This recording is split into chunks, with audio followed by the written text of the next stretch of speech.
તમામ ગુરુજનો તથા વડીલોને મારા પ્રણામ। આમ જોઈએ તો આટલા જ્ઞાની લોકોની વચ્ચે બોલું ને એ મારા બાખોડિયા ભરીને હાલવા બરાબર છે। તેમ છતાંય થોડાક વિચારો મારા છે એ હું રજૂ કરવા માંગુ છું। મારો મેઇન ફોકસ છે ને આ સાઈડના લોકો ઉપર જ વધારે છે, કારણ કે જાગૃત સ્ત્રી હશે ને એ જાગૃત સમાજની રચના કરી શકશે, અને જાગૃત સમાજ હશે તો જ જાગૃત દેશ બનશે, અને જાગૃત દેશ બનશે ત્યારે જ આખો દુનિયા જાગૃત બનશે। સ્ત્રીઓમાં એ શક્તિ રહેલી છે જે ભગવાન પાસે પણ નથી રહેલી, કારણ કે ભગવાનને પણ અવતરણ રહેવા માટે સ્ત્રીનો ગર્ભ ધારણ કરવો પડે છે।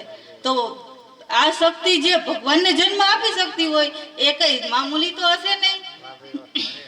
તો એક વાર કહેવાય છે ને કે જનની જન તો ભક્ત જન કા દાતા કા સૂર, નહીં તો રેજો વાંજણી મત ગુમાવીશ નૂર। આપણા થકી જે ઉર્જાનો જન્મ થઈ રહ્યો છે એ સાચા માર્ગે લઈ જવાની તાકાત ફક્ત ને ફક્ત તેની માતામાં જ રહેલો છે। અહીં બધાનો જન્મ કંઈક ને કંઈક ઉદ્દેશ્યથી થયેલો છે।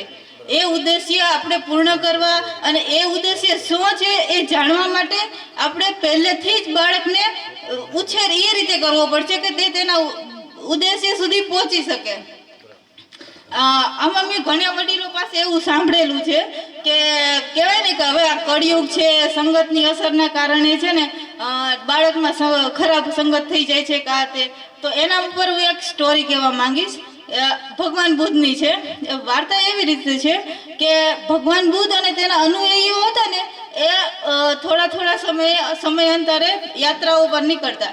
એ યાત્રાઓ દરમિયાન છે ને કોઈ પણ એક ગામ હોય ને ત્યારે એ 2 થી 3 રાતનું રોકાણ કરતા। હવે 2 થી 3 રાતનું રોકાણ કરવાનો એક નિયમ હતો એનો કે જે વ્યક્તિ સામેથી બોલાવે ને તેના ઘરમાં જઈને જ રોકાણ કરવાનું, એની સામે જઈને કહેવાનું નહીં કે મારે તમારે 2 દિવસનો આશરો જોઈએ છે।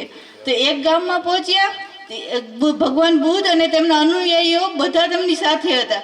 તો એમાંથી એક સ્ત્રી દોડતી આવી અને એક જે ભગવાન બુદ્ધના સેવક હતા તેમને આમંત્રણ આપ્યું અને કીધું કે તમે મારા ઘરે 3 દિવસ રોકાણ કરો।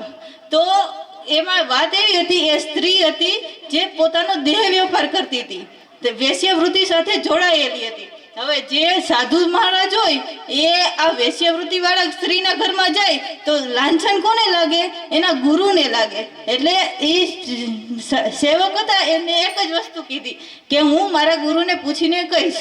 તો એ સ્ત્રીએ આમ કહેવાય ને કે એકદમ કોન્ફિડન્સથી જવાબ આપી દીધો કે તારા ગુરુ છે ને તને ના જ પાડશે એમ। ત્યારે એ શિષ્યએ શું કીધું ખબર છે કે ના, મારા ગુરુ મને હા જ પાડશે, મને ખાતરી છે, પણ તેમ છતાં હું એને પૂછી અને તમને આન્સર આપીશ।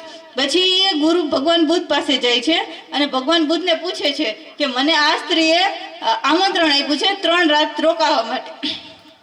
તો ભગવાન બુદ્ધ જેવી રીતે શિષ્યને વિશ્વાસ હતો એવી રીતે એ હા જ પાડે છે કે જા, તારે જવું જોઈએ, એટલા ભાવથી અને એટલા પ્રેમથી તને બોલાવે છે તો 3 રાત્રિનું રોકાણ તારે કરવું જોઈએ। હવે એ વસ્તુ આપણા સમાજમાં એવું જ છે કે કોઈ આવી રીતે હોય એટલે 2-3 અવડે વિતરણ હોય ને કે જો આને આવું કર્યું, આને આવું કર્યું, એવી રીતે બધા જે એના અન્ય સેવકો હતા ને એ પણ કહેવા માંગ્યા, અરે આ તો આપણી ગુરુ જે પ્રમાણે છે એ ખોટું છે એમ, કે વેશ્યાના ઘરે જઈ અને રાત રોકાવવું એ જરા યોગ્ય નથી એમ। તેમ છતાં એ બધાની વાતોના ઉપર ભગવાન બુદ્ધ સાવ મૌન જ રહ્યા, અને મૌન રહી અને બધાનું કોઈ પણ જાતનું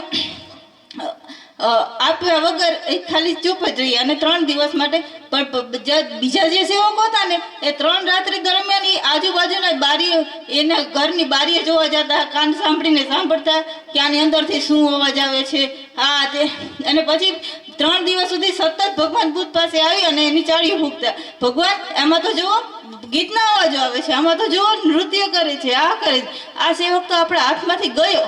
પછી ભગવાન બુદ્ધ એક પણ જાતનો જવાબ આપ્યા વગર ફક્ત ને ફક્ત મૌન રહેતા। પછી 3 દિવસ જ્યારે પૂર્ણ થાય છે ત્યારે જ્યાં એક નક્કી કરેલી જગ્યા ઉપર જ્યારે બધા ભેગા થાય છે ત્યારે બધા આવે છે અને બધા એ શિષ્યની રાહ જોવે છે કે આ આવે છે કે નહીં, અને ભગવાન બુદ્ધ પણ તેની રાહ જોતા હતા। અને જ્યારે જોવે છે ને ત્યારે એ સાધુ પાછો આવે છે, અને પાછા આવે ત્યારે એની સાથે એક બીજો સાધુ પણ આવે છે। એ સાધુ એ સ્ત્રી હતી, અને એ સ્ત્રી છે એ ભગવાન બુદ્ધના પથમાં જોડાયેલી હતી કે જો તમે તમારો પથ સાચો હોય તો તમને દુનિયાની કોઈ પણ તાકાત રોકી નથી શકતી। એ પથ ઉપર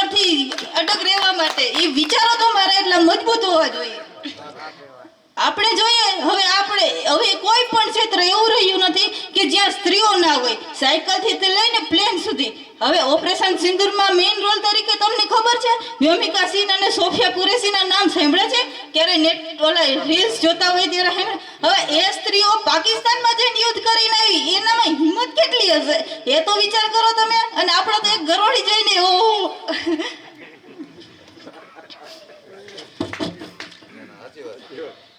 હવે આપણે અત્યાર સુધી જોયું હશે કે ક્રિકેટ તો ફક્ત ને ફક્ત બોયઝ જ રમતા હોય, પુરુષ જ રમતા હોય. પણ તમને હમણાં ખબર છે 15 દિવસ પહેલા મહિલાની ટીમ વિશ્વની હારે વર્લ્ડ કપ જીતીને આવી. હવે કયો કે ક્રિકેટ પણ મહિલા રમી છે. હવે તમે મને કહો કે કયું ક્ષેત્ર એવું છે જ્યાં મહિલાઓ નથી?